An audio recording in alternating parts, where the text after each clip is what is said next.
Hermanos, vamos a continuar adorando al Señor y hagámoslo en este momento compartiendo la palabra de Dios en el texto de Romanos capítulo 1 y versos 16 al 17. El mensaje del Evangelio. Romanos capítulo 1, versos 16 y 17. Vamos a leer la palabra de Dios con atención y reverencia. Dice la Escritura de esta manera: porque no me avergüenzo del Evangelio, porque es poder de Dios para salvación a todo aquel que cree, al judío primeramente y también al griego. Porque en el Evangelio la justicia de Dios se revela por fe y para fe, como está escrito: mas el justo por la fe vivirá. Vamos a orar. Señor, te adoramos una vez más y te agradecemos la oportunidad de compartir tu palabra. Te ruego, Señor, que tu Espíritu Santo nos guíe, que tu palabra produzca el efecto para el cual tú la estás enviando en este día, Señor. Bendice a cada hermano, hermana que está pendiente de esta palabra y aquellos que aún, Señor, no han tenido en sus corazones la luz del Evangelio. Bendícelos, Padre, con salvación. Te lo ruego en el nombre de Jesucristo nuestro Señor. Amén. Cuando nosotros leemos este pasaje, este precioso pasaje de la Escritura, Romanos capítulo 1, versos 16 y 17, nos viene a la mente un personaje importante de la historia moderna, relativamente moderna, de la iglesia cristiana. Ese personaje es Martín Lutero.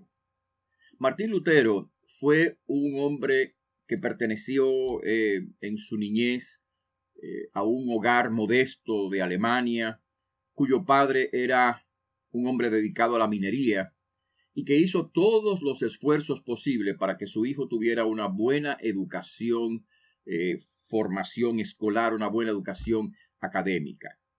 Lutero emprendió sus estudios regulares y cuando estuvo preparado para entrar a la universidad, su padre deseaba que él estudiara para formarse como un abogado y convertirse en un próspero abogado en aquel tiempo, que pudiera defender las ambiciones personales que su propio padre tenía. Un día, yendo él por un camino boscoso, de repente cayó un rayo cerca de donde él estaba transitando. Milagrosamente, él quedó vivo. Pero aquella experiencia terrible, como podemos imaginarnos cuán terrible sería que a uno le caiga un rayo cerca, aquella experiencia terrible le impactó de tal manera que le hizo cambiar de propósito. Interpretó aquello como una señal de la ira divina y decidió refugiarse en los brazos de la religión. Se fue a un monasterio agustino donde, abandonando los proyectos de convertirse en abogado, empezó a estudiar y posteriormente se fue a la universidad a estudiar teología, donde se doctoró como doctor en teología. Pero Martín Lutero era un alma atribulada. Era un hombre que sentía que necesitaba agradar a Dios y no encontraba cómo. Había sido enseñado en términos de la religión de méritos. Había sido enseñado a agradar a Dios o a tratar de agradar a Dios a través de ritos, a través de buenas obras, a través de oraciones. Pasaba largas temporadas de ayuno, se flagelaba la espalda. En una ocasión fue en peregrinación a Roma, donde subió las escalinatas de una de las basílicas allá enormes de rodilla. Cuando regresó a Alemania, regresó decepcionado, no solamente porque sentía que todavía no agradaba a Dios, sino porque además se decepcionó de todo el ambiente pagano, el ambiente mundano que prevalecía tanto en el clero como en la sociedad de Roma. En fin, era un alma atribulada que sentía que a pesar de todos sus esfuerzos, de todos sus sacrificios, de todas las cosas que hacía, no lograba agradar a Dios. Cuando conversó con su consejero espiritual, un hombre sabio, él le aconsejó leer la Biblia. Le dijo que en la Biblia encontraría la respuesta a su necesidad. Y para obligarlo a estudiar la Biblia más a fondo, su consejero espiritual lo nombró profesor de la Universidad de Wittenberg, en esa ciudad alemana. Profesor de Biblia. En aquella época la teología era una de las materias, de las carreras centrales de las universidades, que por supuesto recordemos que las universidades provenían de las escuelas religiosas, las escuelas de las iglesias, que posteriormente se convierten en universidades. Así que la teología era una de las ramas importantes del estudio en aquellas universidades, en todas las universidades de esa época. Y Martín Lutero se doctora como teólogo y es nombrado profesor y empieza a estudiar la Biblia. El primer curso que él imparte es el curso sobre los Salmos. Pero luego decide impartir un curso acerca del libro de Romanos. Y cuando él empieza a estudiar la palabra de Dios en Romanos y se encuentra con este versículo, se hizo la luz.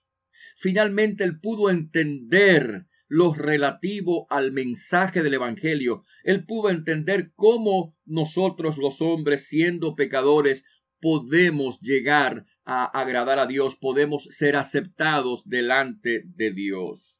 Él mismo en su biografía dice que cuando él entendió este versículo y esta palabra penetró en su corazón e hizo esa obra transformadora en su vida, él mismo describe esa experiencia como, dice él, fue como nacer de nuevo. Y realmente fue así, fue un nuevo nacimiento, fue una transformación que impactó no solamente su vida y la sociedad circundante, sino que impactó al mundo, y hasta el día de hoy esa revolución, esa reforma que Martín Lutero impulsó dentro del cristianismo continúa dando sus frutos. Por eso en el día de hoy, al leer este pasaje, pensamos en esa experiencia.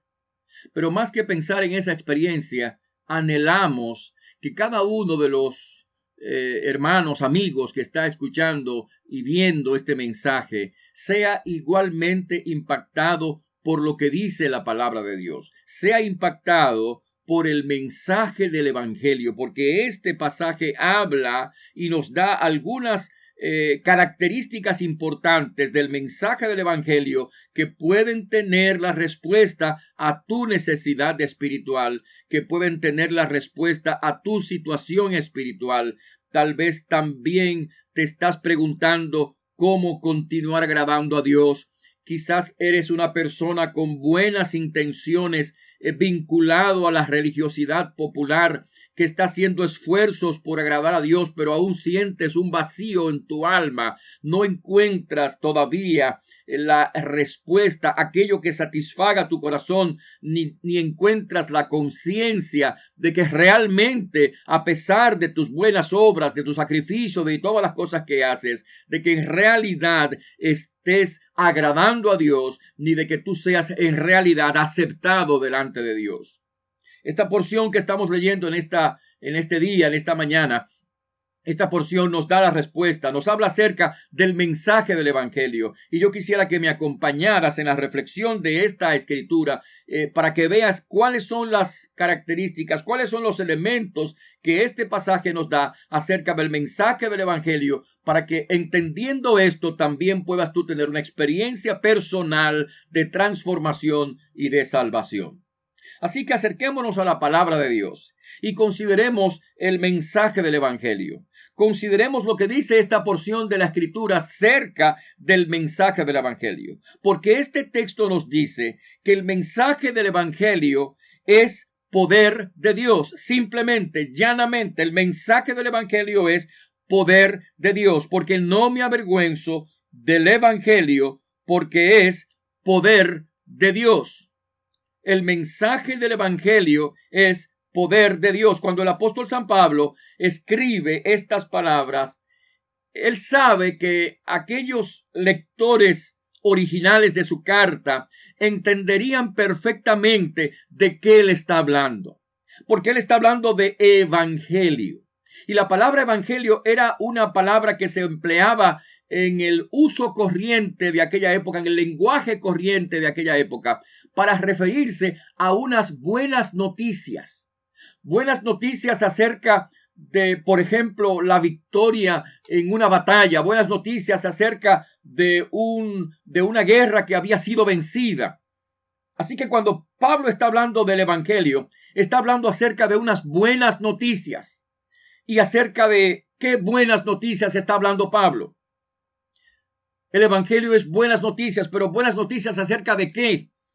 La palabra de Dios explica también ese detalle cuando en la carta a los Corintios capítulo 15, la palabra del Señor nos dice lo siguiente: además os declaro, hermanos, el evangelio que os he predicado, el cual también recibisteis, en el cual también perseveráis, por el cual asimismo, si retenéis la palabra que os he predicado, sois salvos, si no creísteis en vano. ¿Cuál es el evangelio? Porque primeramente os he enseñado asimismo lo que recibí, que Cristo murió por nuestros pecados, conforme a las Escrituras, y que fue sepultado, y que resucitó al tercer día, conforme a las Escrituras. En otras palabras, el evangelio es el anuncio, es la buena nueva, son las buenas noticias del hecho de que Jesucristo ha muerto por nuestros pecados, de que Dios envió a su Hijo unigénito para morir en la cruz del Calvario en nuestro favor, en nuestro lugar, para que mediante su sacrificio nuestras vidas puedan ser reconciliadas con Dios, para que a través del sacrificio de Jesucristo nuestros pecados puedan ser perdonados, para que a través del sacrificio de Jesucristo nuestras vidas puedan ser transformadas. La buena noticia del evangelio es que Jesucristo murió en la cruz del Calvario para que a través de su sacrificio nosotros pudiéramos ser aceptados por Dios, aceptados delante de Dios, pudiéramos recibir el beneplácito de Dios, pudiéramos entrar, por así decirlo, en la presencia de Dios, pudiéramos tener la comunión con Dios. Y aquí dice la Biblia que ese evangelio es poder de Dios. Y la razón por la que el evangelio es poder de Dios es porque el evangelio no son palabras solamente. El evangelio es poder de Dios porque el evangelio es Jesucristo. El evangelio es la obra de Jesucristo. La Biblia dice que Cristo es sabiduría y poder de Dios. Por lo tanto, el evangelio es poder de Dios porque el evangelio es Jesucristo. El evangelio es la persona de Cristo. El evangelio es la obra de Jesucristo. El evangelio es el poder de Jesucristo actuando en los corazones para hacer lo que nosotros por nosotros mismos no podemos hacer. El evangelio es el poder de Cristo porque el poder de Cristo es la obra de Jesucristo haciendo aquello que la religión, que la educación, que la institución, que la sociedad y que el mundo no pueden hacer por nosotros. Es interesante que la palabra empleada en este texto para poder es la palabra dunamis, y esa palabra dunamis es el término de donde viene nuestra palabra dinamita. Y ya sabemos el poder que tiene la dinamita, un poder expansivo que puede destruir grandes extensiones de terreno, grandes edificios. Bueno, amigos y hermanos, el evangelio de Jesucristo es poder de Dios, es dinamita de Dios. Pero es una dinamita y un poder no para destruir, sino para construir. No para que el hombre pueda continuar su vida por su propio camino, sino para transformar al hombre. El evangelio es poder de Dios. Es un poder no para dar muerte, sino para sacar al hombre de la muerte espiritual en la que se encuentra e impartirle la vida la vida nueva, la vida eterna que Dios nos ofrece a través de Jesucristo. Dice la Biblia en esta misma porción de la palabra, porque la paga del pecado es muerte, mas la dádiva de Dios es vida eterna en Cristo Jesús. El Evangelio es el mensaje del poder de Dios. Y si tú te acoges al Evangelio, te acoges a Cristo en el día de hoy, tú podrás recibir ese poder silencioso, pero un poder real que penetra lo más interior de tu corazón y de tu alma para producir en tu vida la obra que el Espíritu Santo y solamente el Espíritu Santo puede hacer. No, nadie lo puede hacer en lugar tuyo. Solo Cristo lo puede hacer. Nada más lo puede hacer. Solo Cristo lo puede hacer, porque Cristo es poder de Dios. No son palabras. No es religiosidad. No es ritual. Es el poder de Dios penetrando el corazón y haciendo la obra que Dios, solamente Dios, puede hacer en nuestros corazones.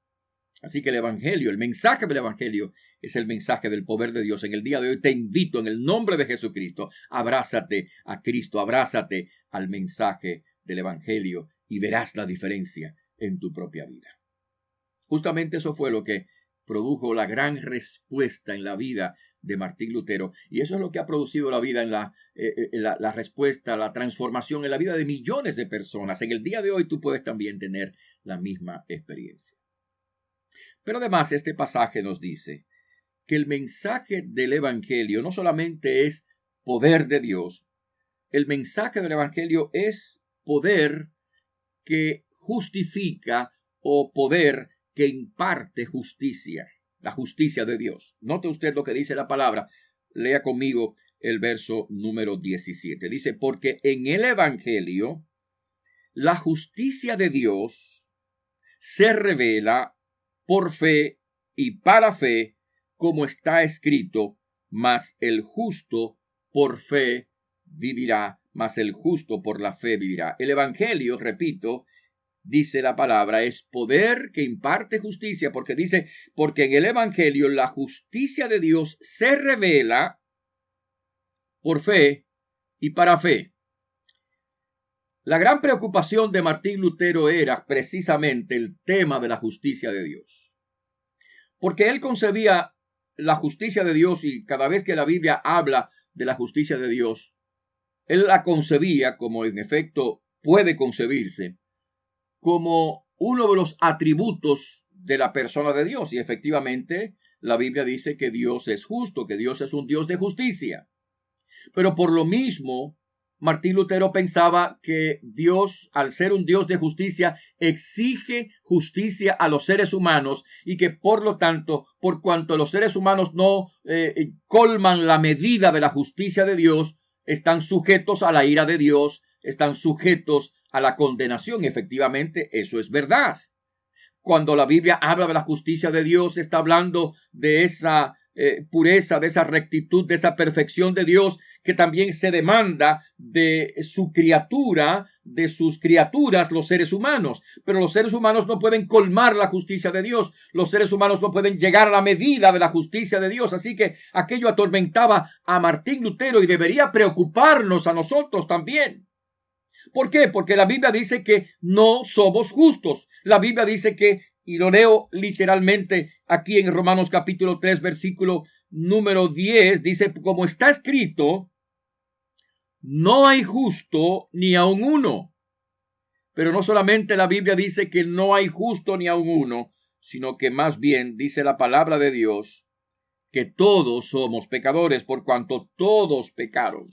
En otras palabras, el ser humano está en una situación terrible.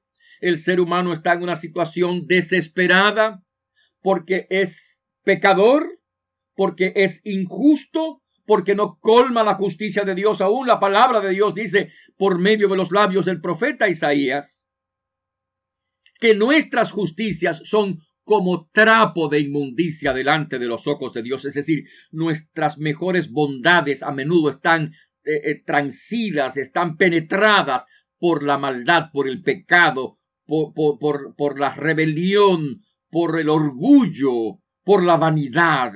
El pecado está presente en el corazón de los seres humanos. No podemos agradar a Dios por nosotros mismos. No podemos presentarnos como justos delante de Dios. La situación es desesperada y sería necesario que tú también te sintieras en la misma situación de desesperación. No agrado a Dios, no puedo agradar a Dios a pesar de todo lo que hago. No hago justicia delante de Dios, a pesar de todo lo que pretendo que soy, no soy justo delante de los ojos de Dios. Jesucristo advierte muchas veces acerca de aquellos que se creen justos, y por eso él relató la parábola famosa del publicano y el fariseo. Para aquellos, dice la Biblia, que se creían justos en sí mismos. No somos justos. Usted no es justo. Usted no puede pretender hacer justicia delante de Dios porque Él no lo es. Y si usted no reconoce sus pecados, lamentablemente tengo que decirle que usted está ciego o ciega. El ser humano es pecador. El ser humano es injusto. En esa agonía se encontraba Martín Lutero cuando por fin entendió de qué se trata esto. Y el versículo 17 responde en el Evangelio: la justicia de Dios se revela por fe y para fe. En otras palabras, aquí está hablando la Biblia no solo de la justicia, o no tanto de la justicia de Dios como una característica de su personalidad. Aquí está hablando la Biblia de esa justicia que nos es atribuida, que nos es impartida a través de la gracia de Dios. Y eso lo dice la Biblia claramente. Eso significa que Jesucristo, el justo, el impecable, vino a este mundo para pagar la deuda que usted y yo tenemos con Dios. Jesucristo fue a la cruz del Calvario, dice la palabra de Dios, como propiciación por nuestros pecados. La Biblia dice: mas Dios muestra su amor para con nosotros en que, siendo aún pecadores, atención, Cristo murió por nosotros. Y mucha gente no entiende, mucha gente repite esa palabra sin entender lo que significa Cristo murió por nosotros. Lo que significa es: Cristo murió en nuestro lugar. Es decir, Cristo murió para pagar los pecados nuestros. Cristo murió para pagar la deuda espiritual que nosotros hemos contraído con Dios. Cristo murió para pagar la deuda impagable que nosotros teníamos con Dios. Cristo murió, y al morir en la cruz del Calvario, Jesucristo estaba no solamente cargando nuestras culpas, nuestras injusticias, nuestros pecados, todos nuestros pecados, nuestras maldades. Jesucristo también estaba recibiendo sobre sí mismo el juicio que merecían y que merecen nuestros pecados. La paga del pecado es muerte. Cristo estaba pagando con su vida nuestra muerte, nuestra condenación, para que entonces la justicia de Cristo nos sea impartida, para que entonces la justicia de Cristo nos sea dada por la gracia de Dios, para que entonces nosotros, los pecadores, pudiéramos ser declarados justos, para que nosotros, los culpables, pudiéramos ser declarados inocentes delante de Dios, para que nosotros, los que estábamos alejados de Dios, pudiéramos ser acercados y pudiéramos entrar en la presencia del Señor. La Biblia lo dice claramente, y quiero que usted lea conmigo la palabra de Dios en Romanos capítulo 3. En ese lugar, atención a lo que dice la palabra de Dios. Pero ahora, verso 21 del capítulo 3, aparte de la ley, se ha manifestado la justicia de Dios, testificada por la ley y por los profetas, la justicia de Dios por medio de la fe en Jesucristo, para todos los que creen en Él, porque no hay diferencia, por cuanto todos pecaron y están destituidos de la gloria de Dios. Atención a esto: siendo justificados, justificados gratuitamente por su gracia, mediante la redención que es en Cristo Jesús, a quien Dios puso, verso 25, como propiciación por medio de la fe en su sangre, para manifestar su justicia. Fíjese cómo este pasaje habla de la justificación por la fe. Es decir, dice, mira, no te puedes justificar por guardar los 10 mandamientos, no te puedes justificar por guardar el sábado, no te puedes justificar por hacer rituales, no te puedes justificar por hacer sacrificios. Cristo hizo el sacrificio por ti. Cristo vivió la justicia de Dios en sí mismo. Cristo pagó la culpa de tus pecados. Cristo pagó el juicio que merecen tus pecados, y ahora Cristo encarnado, el Cristo resucitado, puede ofrecerte su justicia para que tú, recibiendo su justicia, puedas ser presentado y aceptable delante de Dios. Romanos capítulo 5. Dice la palabra de Dios, y preste mucha atención a estos versículos que voy a leer. Dice la palabra de Dios, verso 17. Pues si por la transgresión de un solo hombre reinó la muerte, mucho más reinarán en vida por uno solo, Jesucristo, los que reciben, atención, los que reciben la abundancia de la gracia y el don de la justicia. La abundancia y el don de la justicia. Note cómo dice la Biblia, que el pecado entró por un hombre, pero por un hombre la justicia, por Cristo. Y que son justificados, atención a eso, son justificados y reinan en vida por medio de Cristo los que reciben la abundancia de la gracia y el don de la justicia. Aquí está hablando de la justicia que Pablo menciona como justificación, la justicia como un don, o sea, la justicia se nos imparte como un regalo. La justicia se nos imparte como un don de Dios para que nosotros podamos ser aceptados por Dios. En un gran pasaje de la Escritura, la Biblia dice que el justo murió por los injustos para que nosotros pudiéramos llegar hasta Dios. Cristo el justo nos imparte su justicia. Nosotros los culpables somos declarados inocentes a través del sacrificio de Jesucristo.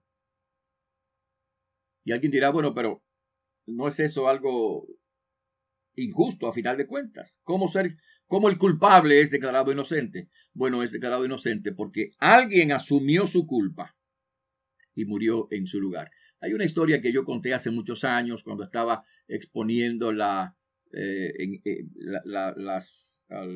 los mensajes acerca de la carta a los romanos. Es una historia que leí en uno de los comentarios bíblicos del pastor MacArthur, que me parece que es una perfecta ilustración de lo que la Biblia enseña acerca de la justificación y cómo Cristo pagó nuestro lugar y cómo de ese pago nosotros podemos ser beneficiados. Es la historia de un jefe indio que había puesto reglas claras acerca de la justicia, de la corrección, de la honradez, pero en esa tribu empezaron a perderse cosas, empezaron a desaparecer cosas. Había alguien que estaba robando cosas. Y él había impuesto una ley que señalaba que aquel que violara el mandato de no robar debía ser castigado con 30 latigazos en el centro del mismo pueblo. Y cuando se investigó quién estaba robando, se supo que era la madre del jefe indio. La gente pensó que él iba a exonerar a su madre de esto, pero él decidió que había que hacer justicia. Así que llamó a la tribu, todo el mundo rodeando, en el centro con un palo la mamá fue amarrada, su espalda fue descubierta, una anciana, estaba ya el verdugo con el látigo en la mano. El jefe sabía que 30 latigazos su mamá no iba a poder soportarlo porque iba a morir, pero había que hacer justicia. Así que cuando el verdugo quiso dar el primer golpe, el jefe indio se puso sobre el cuerpo de su madre y soportó en sí mismo los 30 latigazos. Y efectivamente se hizo justicia, pero hubo quien pagó el precio en lugar de la otra persona. Eso es lo que Cristo ha hecho por nosotros. Eso es lo que Cristo ha hecho por ti, por mí, por cada uno de nosotros. Él ha pagado el precio de nuestros pecados para que nosotros podamos llegar hasta Dios, ser perdonados y reconciliados con el Señor. En el día de hoy, acepta en tu corazón, recibe en tu corazón el sacrificio de Cristo. Recibe a Cristo como Señor y Salvador. Pero además, mis hermanos, el Evangelio, dice la Biblia, dice este texto, es el mensaje del poder de Dios, es el mensaje del poder que justifica, que imparte justicia, pero también dice la Biblia que el Evangelio es el poder salvador, porque mire lo que dice la Escritura, porque no me avergüenzo del Evangelio porque es poder de Dios para salvación a todo aquel que cree, al judío primeramente y también al griego, porque en el Evangelio la justicia de Dios se revela por fe y para fe. Ahora, la palabra salvación es el término que engloba en sentido general toda la experiencia que nosotros tenemos con Dios. La justificación es una parte de esa salvación que Dios nos imparte. Lo que dice la Biblia es, en resumen, que el mensaje del Evangelio es un mensaje salvador, es un mensaje de salvación. Posiblemente usted se acuerda de aquella historia que relatamos hace unas cuantas semanas de la gente de Samaria, por allá años, siglos antes de Cristo, que estaban sitiados, estaban rodeados de los ejércitos de Siria y se estaban muriendo. Habían pasado meses encerrados en la ciudad de Samaria. La gente no podía salir ni entrar, no tenían comida, no tenían agua, se estaban muriendo. Los ejércitos estaban esperando rendir la ciudad a través de ese medio. Pero de repente Dios salvó a la nación. Dios salvó al pueblo. Un ruido terrible fue escuchado en el campamento de los sirios, que salieron despavoridos una noche y dejaron no solamente sus armas, sino dejaron toda la comida, los alimentos, los vestidos, dejaron todo y escaparon por lo que creyeron que era un ataque de los enemigos contratados por el rey de Samaria. Dios salvó a la nación a través de ese medio.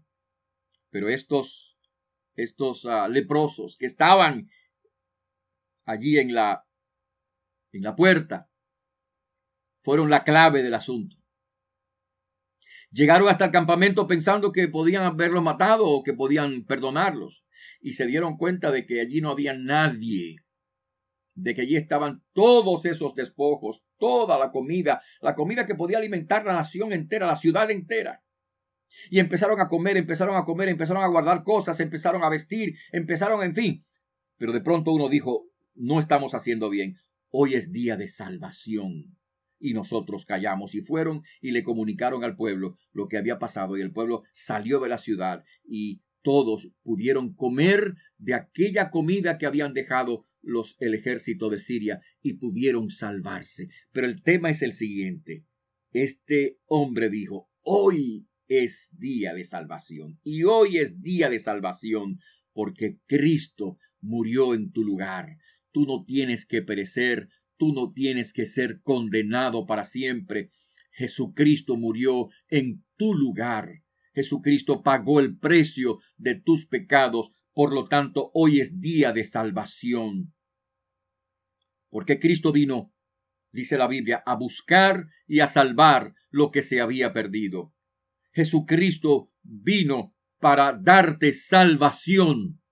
Cuando la palabra de Dios habla de la salvación, está hablando de esto que menciona el versículo 17, la justificación. La justificación es parte de la experiencia de la salvación.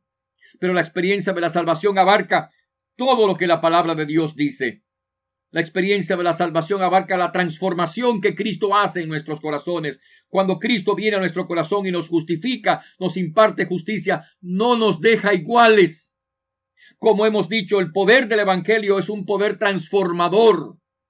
Es un poder que hace que nosotros podamos nacer de nuevo, ser cambiados, ser transformados en nuestra vida. La salvación es eso, es transformación. La salvación es perdón de pecados. El pecado nos hace culpables, pero Cristo con su gracia nos perdona. La salvación es redención, es liberación. El pecado nos esclaviza, nos ata, pero Cristo nos liberta, rompe nuestras cadenas y nos da liberación. La salvación es gozo, la salvación es paz, la salvación es comunión con Dios, la salvación es una vida abundante, la salvación es una vida plena en la gracia del Señor. Y sobre todas las cosas, la salvación es la seguridad de la eternidad con Dios, de la vida eterna y abundante que tendremos con el Señor, no solamente en esta vida, en este mundo, sino allá en la presencia gloriosa del Señor. Cuando nosotros cerremos los ojos, cuando cerremos nuestros ojos, los abriremos en la gloriosa presencia de nuestro Señor, como decía nuestro hermano y amigo pastor García en un testimonio que grabó hablando acerca de su padre. Él dijo que cuando su padre fue traído a su casa desde el hospital y llevado a su hogar, estuvo allí recluido en su habitación y que nunca abrió los ojos. Pero una mañana él abrió los ojos en la presencia del Señor. Una mañana abrió los ojos y vio el rostro de su amado Salvador. Porque eso es lo que Cristo hace, hermanos. Cuando nosotros cerremos nuestros ojos en algún momento de nuestra vida, cuando hemos creído a Jesucristo, abriremos los ojos en la gloriosa presencia de nuestro Dios, en la salvación que Dios nos da a través de su gracia en Jesucristo. Hay una historia en la Biblia que Jesús contó. Es la historia del rico y Lázaro. Se encuentra en el Evangelio de San Lucas. En esa historia se habla acerca de un hombre rico, opulento, que vivía haciendo banquetes, que no se acordaba de Dios, ni de los pobres, ni de nadie. Era un hombre seguramente impío, era un hombre que no conocía a Dios. Pero había otro hombre llamado Lázaro, que era pobre, pero era un hombre piadoso. Y no por ser pobre era piadoso, era pobre, y posiblemente esa pobreza que implicaba no solamente la carencia de las cosas físicas, pero también esa pobreza que implicaba la seguridad de que no tenemos nada que ofrecerle a Dios, pero podemos acercarnos a Dios y encontrar en Dios lo que necesitamos para nuestra relación con Él. Bueno, la Biblia dice entonces que murió el rico y fue sepultado, y dice de Lázaro que murió Lázaro, pero fue llevado por los ángeles al seno de Abraham. ¡Qué escena más hermosa! ¡Qué escena más hermosa! Cuando un cristiano, un hombre, un creyente, un hombre, una mujer que conoce a Cristo, está en ese lecho de muerte, está ya para morir y cierra los ojos, aunque usted y yo no lo veamos, los ángeles llevan su alma, los ángeles llevan su espíritu allá a la presencia de Dios, a donde va a disfrutar de la paz, de la tranquilidad, de la salvación que Él le ofrece a través de la gracia de Dios. Eso pasó con Lázaro. Pero dice la Biblia que el rico entonces estaba en un lugar de tormentos, y aunque quería salir de ahí, no podía. Y aunque quería que Lázaro fuera allá para aliviar su pena, no podía, porque aquel lugar es un lugar de eterna oscuridad, de eterna condenación. Pero qué bueno es saber que aquellos que creen en Jesucristo reciben la vida eterna.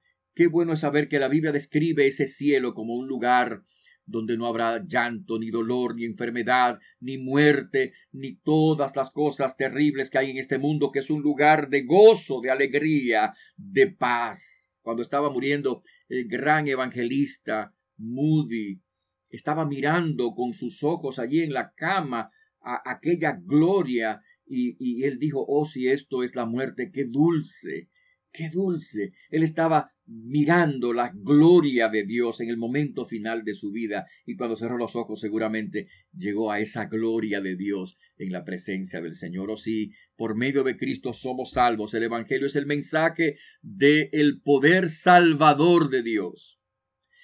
El mensaje del Evangelio no busca hacerte una buena persona. Hay muchas buenas personas que van camino al infierno. El Evangelio no busca hacerte un hombre o una mujer religiosa. Hay millones de personas religiosas que van camino al infierno. El Evangelio no busca hacerte a ti un gran académico o un gran intelectual o un hombre con mucho conocimiento. El evangelio no busca eso. El evangelio busca que tú seas salvo, que por la gracia de Dios puedas ser salvo a través de la obra de Jesucristo. En el día de hoy el Señor te ofrece esa salvación. Hoy es día de buena nueva. Hoy es día de salvación. Recibe el mensaje de Cristo. No postergues más ese momento. Hoy es el día en que necesitas entregarte a Jesucristo como Señor y Salvador. Pero precisamente entendiendo esto, este pasaje dice algo más. No solamente dice que el evangelio es un mensaje, es el mensaje del poder de Dios, que el evangelio es el mensaje del poder que imparte justicia, que el evangelio es el mensaje del poder salvador, sino que además dice algo interesante. Dice que el evangelio es un poder universal. Es decir, el evangelio es un mensaje para todo el mundo. Note lo que dice el pasaje. Dice, porque no me avergüenzo del evangelio, porque es poder de Dios para salvación a todo, atención, a todo aquel que cree. Al judío primeramente y también al griego. Nota entonces lo que dice la palabra. El evangelio, dice, es poder de Dios para salvación a todo aquel que cree. Claro, añade ahí al judío primeramente y también al griego. Y usted dirá, bueno, ¿y por qué dice ahí al judío primeramente y también al griego? Y la razón por la que dice eso es porque Jesucristo vino a través del pueblo de Israel. Jesucristo vino como parte del cumplimiento de la promesa, como el cumplimiento de la promesa de Dios a Israel, de traer un Mesías, de traer el ungido, de traer el Salvador de la descendencia de David el rey, y que habría de ser el rey de Israel, pero además del rey de Israel habría de ser el Salvador del mundo. Así que Jesucristo es el Salvador de los judíos y el Salvador de los que no lo son. Jesucristo murió por los pecados del pueblo de Israel, pero también Jesucristo murió por los pecados del resto de la humanidad. Jesucristo murió por los pecados de los hombres de la humanidad, sin distinción de razas, sin distinción de grupo étnico, de color de piel, de situación social. Jesucristo murió por los pecados de los seres humanos, de cualquier raza, de cualquier etnia, de cualquier grupo. Jesucristo no solamente es el Salvador de los judíos, Jesucristo es el Salvador de todos los hombres. El apóstol Juan dice en su primera carta, escribiendo en el capítulo primero, en el capítulo segundo, en el verso número 2 dice la Biblia, y Él es la propiciación por nuestros pecados, y no solamente por los nuestros, sino por los de todo el mundo. No hay ningún otro método de salvación para el mundo excepto el sacrificio de Jesucristo en la cruz. No hay ninguna otra fórmula de salvación para el mundo excepto el que se encuentra en el sacrificio bendito de Cristo en el Calvario. Por eso dice la palabra de Dios en la carta a los Romanos, porque no hay diferencia, capítulo 10, verso 12, porque no hay diferencia entre judío y griego. Atención, aquí no hay diferencia, dice el apóstol, entre judío y griego. O sea, no hay un plan de salvación para los judíos aparte. Algunos equivocadamente piensan algo parecido a eso. No hay un plan de salvación para los judíos aparte. Nunca los judíos, escúchame, nunca los judíos en ningún tiempo, ni ahora, ni mañana, ni pasado, ni en el futuro, nunca van a ser salvos por medio de las obras, porque nadie será salvo por medio de las obras, dice la Biblia. Entonces, no hay diferencia, no hay un plan de salvación para ellos especialmente. El plan de salvación para los judíos está en Jesucristo, es Jesucristo el Salvador. Pero por eso dice la Biblia, porque no hay diferencia entre judío y griego. O sea, entre judío y el que no es judío.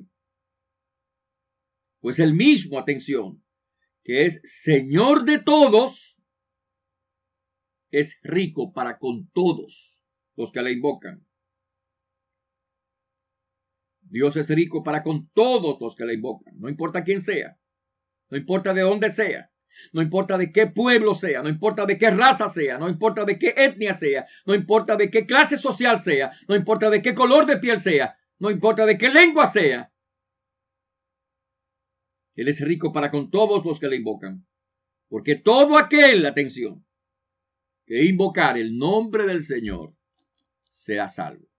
Hermanos y amigos, el Evangelio es poder de Dios para salvar a todo aquel que cree. El Evangelio es un mensaje universal. La salvación es por medio de Jesucristo. Solo hay un Salvador, solo hay un mediador entre Dios y los hombres, Jesucristo.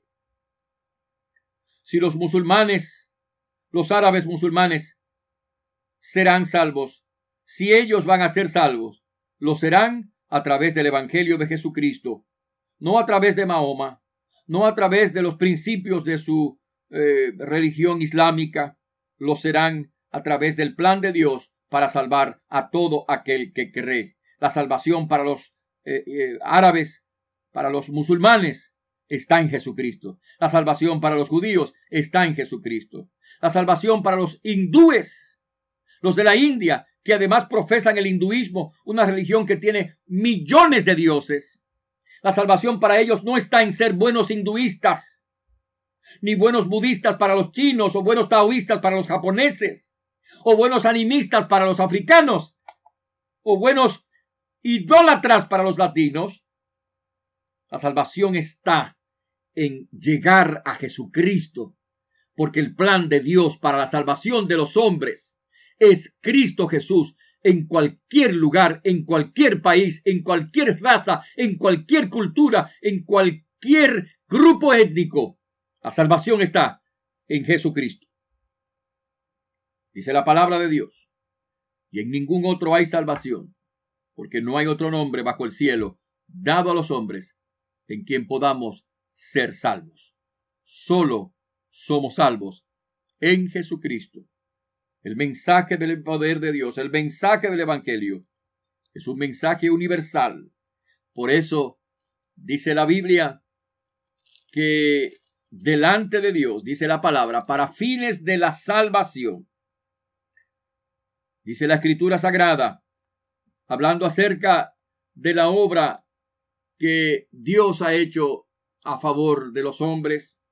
Dice la Biblia en Gálatas capítulo 3, en el verso 28, ya no hay judío ni griego, no hay esclavo ni libre, no hay varón ni mujer, porque todos sois uno en Cristo. Porque todos los que habéis sido bautizados en Cristo, de Cristo estáis revestidos, pues todos sois hijos de Dios por la fe en Cristo. En otras palabras, para fines de la salvación no hay distinción. El método de la salvación, el medio de la salvación es Jesucristo. El Señor, aquel que se acoge a la gracia de Dios, será recibido, será bienvenido en esta salvación que Dios nos ofrece en la persona de Jesucristo. Así que el mensaje del Evangelio es el mensaje del poder de Dios, es el mensaje del poder que imparte justicia, es el mensaje del poder salvador, es el mensaje de un poder universal para todos los hombres. Por eso, en la gran fiesta celestial, cuando la obra de Dios sea consumada, allá en la gloria, la Biblia describe, Apocalipsis capítulo 7, verso 8, y después de esto, miré y he aquí una gran multitud, la cual nadie podía contar, de todas las naciones y tribus y pueblos y lenguas, que estaban delante del trono y en la presencia del Cordero, vestidos de ropas blancas y con palmas en las manos, y clamaban a gran voz diciendo: la salvación pertenece a nuestro Dios, que está sentado en el trono, y al Cordero. Sí, la salvación pertenece a nuestro Dios. Jesucristo es nuestro Salvador. Es un mensaje para todas las naciones. Usted también hoy puede tener esta gloriosa y bendita experiencia a través de la fe en Jesús. Y precisamente, esa es la última cosa que subraya este pasaje. El mensaje del Evangelio es poder de Dios. El mensaje del Evangelio es poder que justifica. El mensaje del Evangelio es poder de salvación. El mensaje del Evangelio es poder universal. El mensaje del Evangelio es un poder que se recibe por la fe. Por la fe en Cristo Jesús. Note lo que dice el pasaje. Mire el énfasis que hace el pasaje. Dice, porque no me avergüenzo del Evangelio, porque es poder de Dios para salvación, atención, a todo aquel que cree, al judío primeramente y también al griego, porque en el Evangelio la justicia de Dios se revela por fe y para fe, como está escrito, mas el justo por la fe vivirá. El don de la justicia de que habla Romanos capítulo 5, verso 17.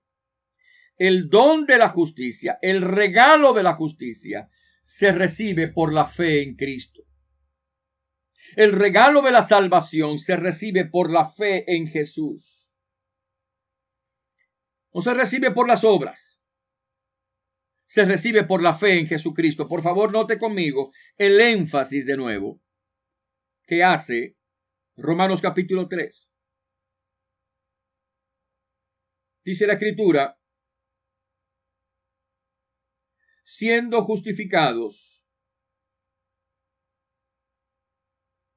verso 22, la justicia de Dios por medio de la fe en Jesucristo para todos los que creen en Él. Note el énfasis, versículo 22, lo leo de nuevo. La justicia de Dios por medio de la fe en Jesucristo para todos los que creen en Él. Luego mire un poquito más adelante y dice la Escritura, siendo justificados, verso 24, gratuitamente por su gracia, mediante la redención que es en Cristo Jesús, a quien Dios puso como propiciación, o sea, como sacrificio redentor, por medio, atención, de la fe en su sangre. Por medio de la fe en su sangre. Note cómo dice el verso 22, por medio de la fe en Jesucristo. Y el verso 25 dice, por medio de la fe en su sangre, o sea, en la sangre de Jesucristo. Cuando la Biblia utiliza esta palabra, esta terminología de la sangre de Jesucristo, está hablando no tanto del líquido que sale de las venas del Señor, está hablando del acto del sacrificio, está hablando del acto de la muerte sacrificial por nuestros pecados. Lo que la Biblia quiere decir es que la justificación, el perdón, la salvación viene por medio de la fe en el sacrificio redentor en Jesucristo, no por las obras de la ley. Aquí lo dice también la palabra en el verso 21, pero ahora aparte de la ley, se ha manifestado la justicia de Dios testificada por la ley y los profetas. Ya que el versículo 20 dice, ya que por las obras de la ley ningún hombre serán justificados. Escúchame bien. Tú no puedes ser perdonado y justificado por guardar los 10 mandamientos. Eso es lo que quiere decir cuando dice la Biblia que no por la ley serán justificados. ¿Sabes por qué no puedes ser justificado por guardar los 10 mandamientos? Porque en algún momento tú transgrede alguno de sus mandamientos. En algún momento tú mientes. En algún momento tú codicias.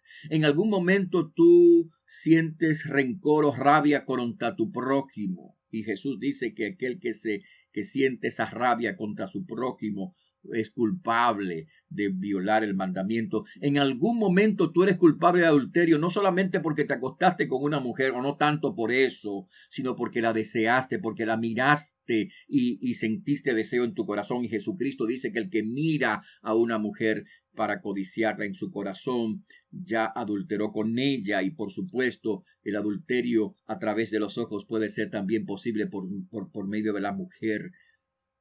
En otras palabras, tus obras no te alcanzan para ser justificado por las obras. Tampoco por medio de cumplir ritos, de prender una vela, de hacer sacrificios, de entrar a un templo de rodillas, de hacer limosnas, de hacer ayunos, de hacer cuantas cosas. Todas esas cosas que tal vez tú has intentado para tratar de ser justificado delante de Dios no te valen nada. La Biblia dice, porque por gracia sois salvos, por medio de la fe, y esto no de vosotros, pues es un don de Dios, no por obras para que nadie se gloríe. La Biblia es muy clara. Solo a través de la fe, en la que el pecador siente y reconoce su pecado, reconoce su culpa, reconoce que no tiene nada que darle a Dios, admite su pecado, admite su pecaminosidad, pero va delante del Calvario y pide perdón y cree al Señor. Solo a través de ese acto de fe somos salvos por la gracia de Dios. No es otro método. Tú debes creer a la palabra de Dios. No se trata de ser leal a una iglesia determinada, porque te lo enseñaron desde la infancia. No se trata de ser leal a una religión determinada en la cual estás participando. Se trata de ser leal a la verdad de Dios, a la verdad de la palabra de Dios. Se trata de creer lo que la palabra de Dios dice. Y la palabra de Dios dice que somos salvos por la fe en Jesucristo, no por las obras. Pero claro, alguno dirá, bueno, claro, si es por la fe, yo tengo fe. Pero no estamos hablando de una fe superficial. No estamos hablando de una fe que dice, yo creo en Dios. Porque hay tanta gente que cree en Dios y sin embargo va camino a la condenación. Una fe que simplemente consiste en creer que Dios existe no es la fe a la cual la Biblia habla, de la cual la Biblia habla. O alguno dice, no, yo tengo fe porque yo le pido a Dios que me resuelva un problema y al acto Dios me resuelve el problema. Le pido a Dios que me sane a un muchacho y me lo sana. Es que no es ese tipo de fe. Es la fe que reconoce, por un lado, que estás perdido y que necesitas a Cristo. Y es la fe para recibir el perdón y la salvación y la vida eterna. Es esa fe de la cual habla la palabra de Dios. Es la fe en la salvación de Jesucristo. Es la fe en el don de la justicia. Es la fe para ser salvo. No para resolver un problema, no para conseguir un empleo, no para ser sano de una enfermedad. Eso es otro tipo de cosa. Es la fe para ser salvo, para ser perdonado, para ser salvado. Es la fe para recibir el don de la justicia. Es la fe para recibir el don de la vida eterna y abundante, que no puedes conseguir por mérito alguno, sino por los méritos de Jesucristo. No es la fe en ti mismo, porque algunos dicen, no, la fe, yo tengo fe en mí mismo. No es la fe en ti mismo. Más bien es la fe no en ti, sino en el Señor. No en tu obra, sino en la obra de Jesucristo. No en tu persona, sino en la persona de Cristo. No en tus sacrificios, sino en el sacrificio de Jesucristo en la cruz del Calvario. Eso es la confianza tranquila y callada, sencilla y humilde, pero confianza al fin en la cruz, en el sacrificio. Y que hoy, si tú le dices a Cristo, Señor, perdóname de mis pecados, Señor, sálvame, el Señor lo hará. Con un corazón humilde, con un corazón sencillo, con un corazón silente, si tú quieres. Pero en el silencio de tu corazón, dile con sinceridad, Jesucristo, sálvame. Yo te recibo en mi corazón como mi Señor y mi Salvador. Hay una historia en la Biblia cuando Jesús estaba muriendo en la cruz. Habían dos ladrones, uno a su derecha y otro a su izquierda. Y ambos ladrones estaban molestos, decían cosas, pero en algún momento, tal vez al escuchar a Jesús hablar, seguramente habían oído hablar acerca de Jesús, habían oído hablar de sus milagros, de sus obras, de su mensaje. Y de pronto cuando escucharon las palabras de Jesús, Padre, perdónalos porque no saben lo que hacen. Ese amor que que respiraba Jesús aún en el Calvario por la humanidad, por los hombres que estaban allí denostándolo, burlándose de él. Este hombre fue tocado en su corazón. Se arrepintió allí en su corazón. Se arrepintió en su corazón. Y un acto de fe, y yo insisto en que es el acto de fe más grande de la Biblia. Un acto de fe, la fe de un hombre delincuente, le dijo a Jesús: hoy acuérdate de mí cuando vengas en tu reino. Y Jesús le dijo, eso es, y Jesús le dijo: hoy estarás conmigo en el paraíso. Una fe sencilla. Este hombre no tenía tiempo de bajarse de la cruz para bautizarse, no tenía tiempo de bajarse de la cruz para hacer buenas obras, no tenía tiempo de bajarse de la cruz para ir a la sinagoga, no tenía tiempo para ir, no había espacio ni tiempo ya. Estaba allí muriéndose. Y le dijo Jesús: acuérdate de mí cuando vengas en tu reino. Él reconoció a Jesús como el Rey, el Señor, el Salvador. ¡Wow! Una fe sencilla pero real. Y Jesús le dice: tú vas a estar conmigo hoy mismo en el paraíso. Oh, gloria a Dios. El pecador indigno es recibido en la gracia de Dios por un acto de fe sencillo y sincero de aquel que cree no en sí mismo, sino en la gracia, en el poder, en el amor y en la suficiencia del sacrificio de Jesucristo. Hoy sí, en este día te invito a creer de esa manera. Tal vez tú no entiendes toda la teología, todo el lenguaje, todas las cosas, pero solamente entiendes lo que entendía aquel gran autor de ese gran himno, y mencioné esto la semana pasada en alguno de los estudios que hemos dado. Aquel gran autor de ese himno, Sublime Gracia, Amazing Grace, que dijo: hay muchas cosas que yo no recuerdo, pero hay dos cosas que yo recuerdo: que yo soy un gran pecador y que Cristo es un gran Salvador. Gloria a Dios. Sí, amigo. Sí, amigo. Tú y yo somos grandes pecadores. Pero, oh, gloria a Dios, que Cristo es un gran Salvador. Gloria al nombre del Señor. Y ese gran Salvador desea recibirte hoy, ahora, perdonarte. Si tú ejerces fe en tu corazón y le dices a Cristo: Señor, sálvame, no tengo nada, no tengo pretensiones, sálvame. Y Él lo va a hacer en un acto misterioso para nosotros, en un acto silente para nosotros. En el corazón el Señor lo hará. Hoy te puedes arrodillar delante de tu cama, o puedes decir ahí en el sillón donde estás sentado: sí, en tu corazón cierra tus ojos, dile: Cristo, sálvame. Y créele a Cristo. Entrégale a Jesús tu vida, porque Él es especialista en perdonar, transformar, salvar, liberar y dar vida eterna. Esto fue lo que trajo paz y sosiego al corazón atribulado de Martín Lutero.